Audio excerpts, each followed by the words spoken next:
We used to talk about fetal alcohol syndrome, and the full-blown fetal alcohol syndrome was where you had an abnormal face, heart defects and small growth, that sort of thing, which were more classical fetal alcohol syndrome. But we now know that only a few people get that, and the people who get that have it when they're exposed to alcohol at a certain time, about 3 weeks of the pregnancy. But the other aspects of the spectrum disorder, the behavioural problems, the learning difficulties, they can occur at a much wider range of exposure. So some children might just have the behavioural problems, others might have the full-blown syndrome, but that just depends on when you're exposed in the pregnancy. It's a difficult diagnosis to make. There is no diagnostic test like a blood test you can do. So you have to go by having a history of alcohol intake in the pregnancy, and then the child to either have some of the physical features of the disorder or to be exhibiting some of the behaviours. Some of the features are a little bit like attention deficit disorder. These children find it really hard to concentrate and stick to task.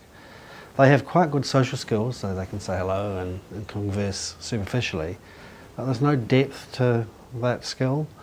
And so they don't really understand consequence, or they might do something really stupid and not really realise the effect that it's going to happen, even though it seems quite obvious to the rest of us.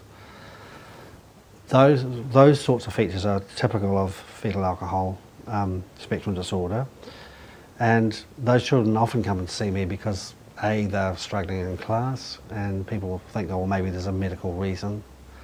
B, they might have attention deficit disorder and need treatment or to discuss management. And I think always, the bottom line is that it's quite a good mimicker.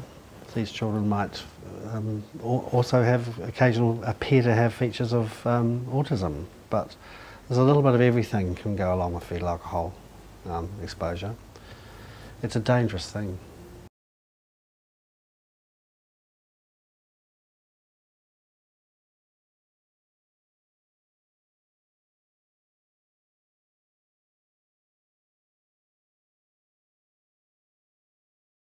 It is a teratogen. It can damage fetal tissues and cause abnormal babies. That teratogenic effect is exerted probably directly. Every time the mother has a drink of alcohol, the baby has a drink of alcohol. The baby has alcohol in the blood. It seems to interfere with the formation of specific organs and tissues at a specific time in the pregnancy.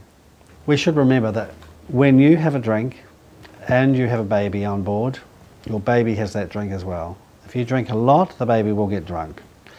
The baby will also, because it's developing certain tissues and organs, have a high chance of those organs getting damaged. It's a bit like Russian roulette. That risk is something that anyone who knows they're going to be pregnant should be saying, well, I want my baby to have the best environment, and that means every drug and food and drink that I take, the baby's going to get, so I better make sure it's pretty healthy. We don't like women exercising too much when they're pregnant either. We don't like them putting on too much weight. It's just one of a number of things. When you're pregnant, you've really got to watch, because you are, eating and drinking for two. Yeah, I think young people should be aware of the fact that it's a short time in your lifetime to actually go without something that might be important to you, like having a drink occasionally. But going without a drink and having a glass of water during your pregnancy is not much to pay when you balance that against a whole lifetime of having a baby who's brain damaged in some way. It's one of the few causes of mental retardation or impairment that is actually preventable. And the way you prevent it is you do not drink in the pregnancy. And if you don't have a single drink of alcohol in your pregnancy, you cannot say that anything that happens to that child after that was due to alcohol. There's always a benefit in stopping drinking, because you never know at what stage the alcohol might be still exerting its effect on the baby. So we think that the neurobehavioural effects and the developmental effects can happen much later in the pregnancy. And so any time is a good time to stop, even if you have been exposing your baby. Unfortunately, most people discover they're pregnant having not necessarily thought about becoming pregnant. But if they are planning a pregnancy, then That's the point at which you say, okay, we're going to start trying to have a baby now. I'm going to have to clean my life up really so I'm absolutely healthy. I'm not drinking alcohol because I don't know which night or when I'm going to get pregnant. And from then on, avoiding smoking, avoiding alcohol, and avoiding anything else that might sound dangerous for the baby. You start before you actually get pregnant. It's really tough for parents who have a child affected in this way. There is always going to be an element of guilt. You know, gosh, my drinking in pregnancy did this to my child, and here I am watching my child struggle in school, not have friends or make friends with people who are doing bad things, constantly being hauled into the school to talk about classroom behaviour, having to go to extra classes of tuition, and then maybe even having to attend courts and things like that.